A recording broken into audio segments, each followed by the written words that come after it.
examining the implications of the recent security statements and what they mean for justice, for the youth, and for national stability. Dr. Wangu, let's continue from where you stopped off as regards the DDR. Thank you. So the point I was making in effect is that this is a kind of the DDR that is designed for ex-combatants, ex-Boko Haram combatants and the repentant bandits, is a poor imitation of the amnesty program in the Niger Delta. The amnesty program was designed because of the need structural Delta that have continued to underpin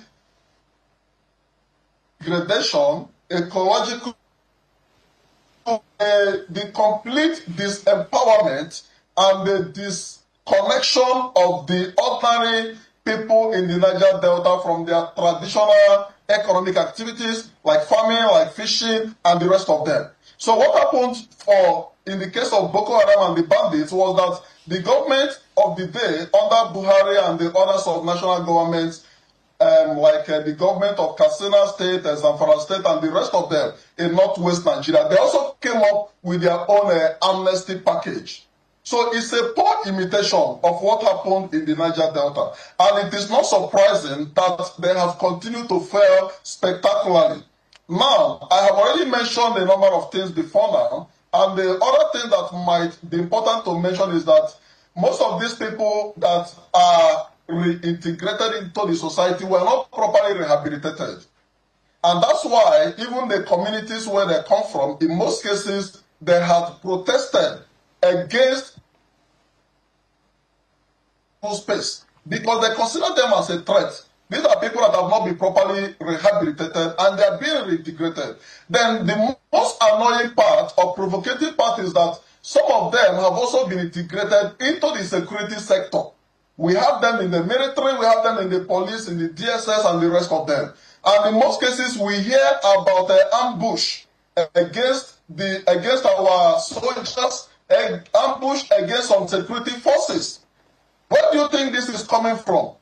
The information, the intel that those terrorists are using is basically coming from some of these ex-combatants who are supposedly repentant that have been reintegrated into the security forces.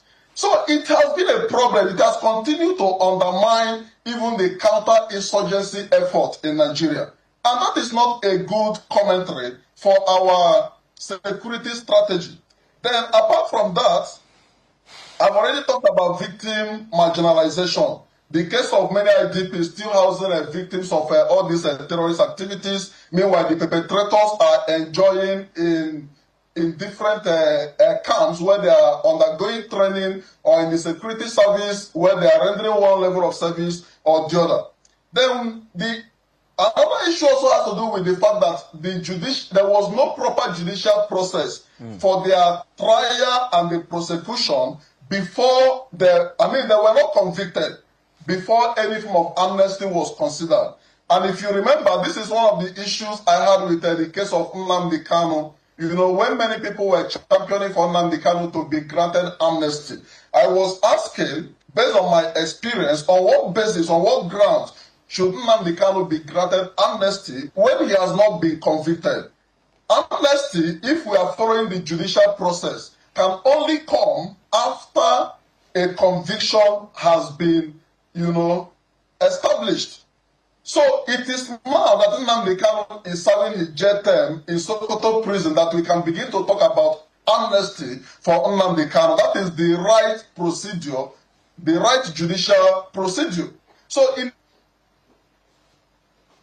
whether Boko Haram or bandits or whatever you call them, they have not been subjected to the judicial process. And lo and behold, they have all been granted amnesty. So that in itself is not in conformity with established judicial procedure, All right. We've been rightly told that Barrister Ezeala is having some issues with his device. But so let's continue with you, Dr. Wangu. This became important because it was a very huge trend over the weekend.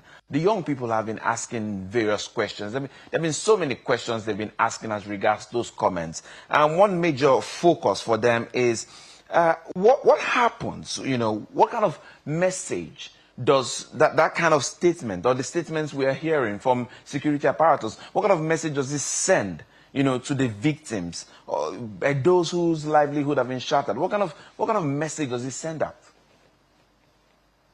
Yeah, the message is very clear, because in a country where the interest, the well-being of terrorists, of insurgents, of bandits, and other criminal groups is prioritized over and above the interest and the welfare of law-abiding everyday Nigeria. What it simply suggests is that an economy is being or should be built around the criminality.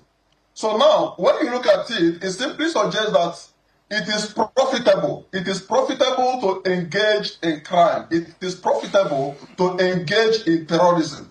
And of course, there is no gainsaying the fact that Nigeria, as a country, does not have the coercive, monopoly of coercive instruments within the country, within its jurisdiction.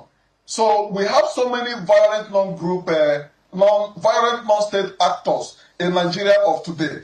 And the only way to gain recognition within the country is to take arms against the state. So the message it is sending to everyday Nigerian is that you will not be recognized until you take arms against the state. And when you take arms against the state, then the state will come for negotiation. All right, let us quickly bring in Barrister. Let's quickly bring in Barrister Ezeala into this conversation. It took a while for him to join, but he's here now. Barrister, you've been hearing all we have been discussing. I'm guessing you've been following through. Quickly, let me bring you in from the perspective of the judiciary, from the law. If the terrorists are still considered Nigerians, then what defines treason in our constitutional framework? I think that's where you should come in.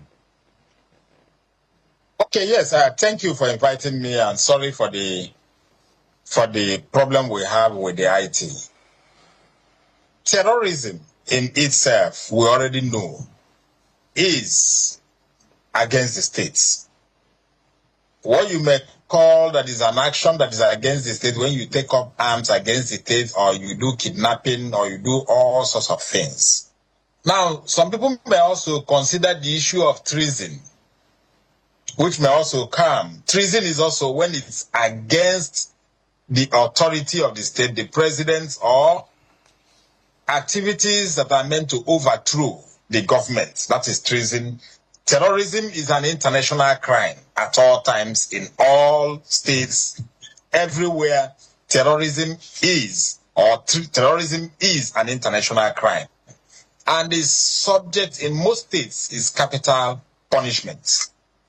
Now, we see what is happening today in the entire world. You see what is happening in Iran, between United States, Iran, Israel, in which it is alleged that the Iranian state sponsors terrorism.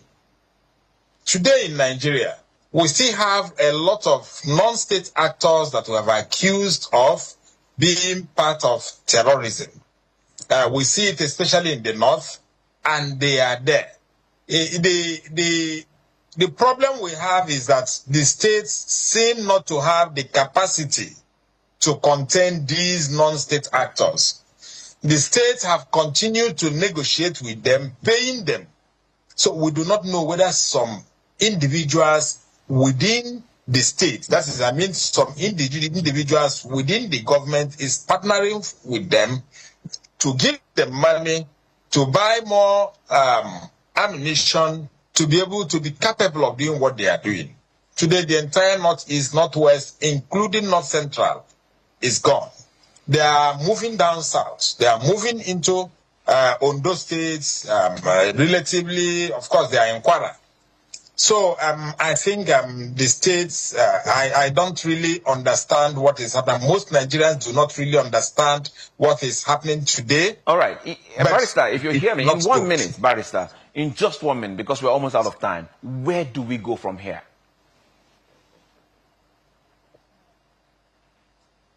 Sorry? I said, in 1 minute, where do we go from here? Sorry? No, where we go from here, in my view, is for the states to carefully work out how to engage the terrorists. Now, we know that technology can easily get them. We know that the level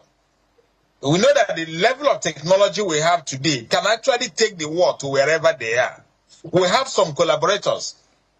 We have some collaborators that can really get to them. You have United States that said they are ready to assist. You have Israel, and you have some other European countries that can really track when they are coming into the country. They have phones, they do video. So we don't understand why the Nigerian security architecture cannot capture these people, cannot take the war to them, cannot take justice to them, and be able to annihilate them. If the state cannot do it, if any government cannot do it, that affects the social contract between the states and the governed. So the way to go is either the state has or it resigns. That's where to go. All right. We must thank you, Dr. Chikodiri Wangu and Barrister Chukwuma Ezeala. That's the most we can take today. Thank you for your insights and the service to national discourse. Thank you very much. Appreciate it. Thank you. All right.